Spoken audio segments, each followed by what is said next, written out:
Hello students, let's read the question. Three identical spheres, each of mass m, are placed at the corners of a right angle triangle with the mutually perpendicular sides equals to 2 meter. See figure.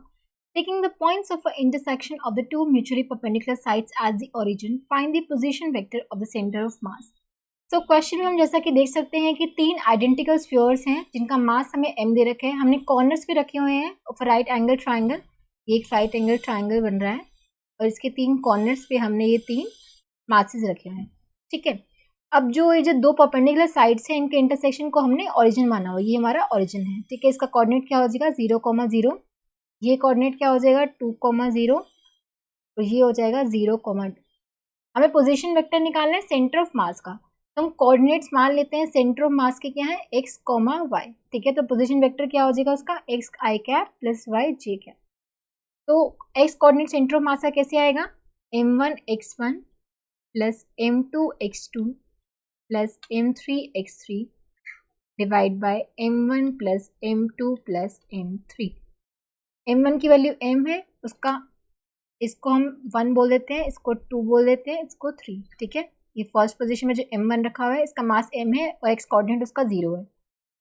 जो second पे रखा हुआ है इसका मास m है और x coordinate 0 है. m3 पे रखा हुआ मास m है और x कोऑर्डिनेट उसका 2 है. m plus m plus m. तो ये आ जाएगा 2m डिवाइड बाई 3m, तो 2/3.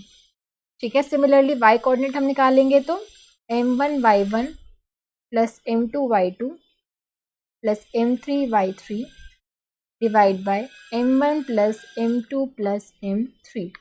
ठीक है. m1 की वैल्यू m, उसका y कोऑर्डिनेट कितना है 2, m2 का मास m है और y कोऑर्डिनेट 0, m इंटू में y3 का y coordinate 0 divide by m plus m plus m. तो ये आ जाएगा 2m divide by 3m 2/3. x और y कोऑर्डिनेट कितने आ गए 2/3 2/3. तो ये हो जाएगा 2/3 i cap plus 2/3 j cap, 2/3 i cap plus j cap. Option 3 will be the correct answer. C position vector of centre of mass क्या हो जाएगा 2/3 i cap plus j cap. Option 3 will be the correct answer. I hope आप सबको समझ आया होगा. Thank you so much.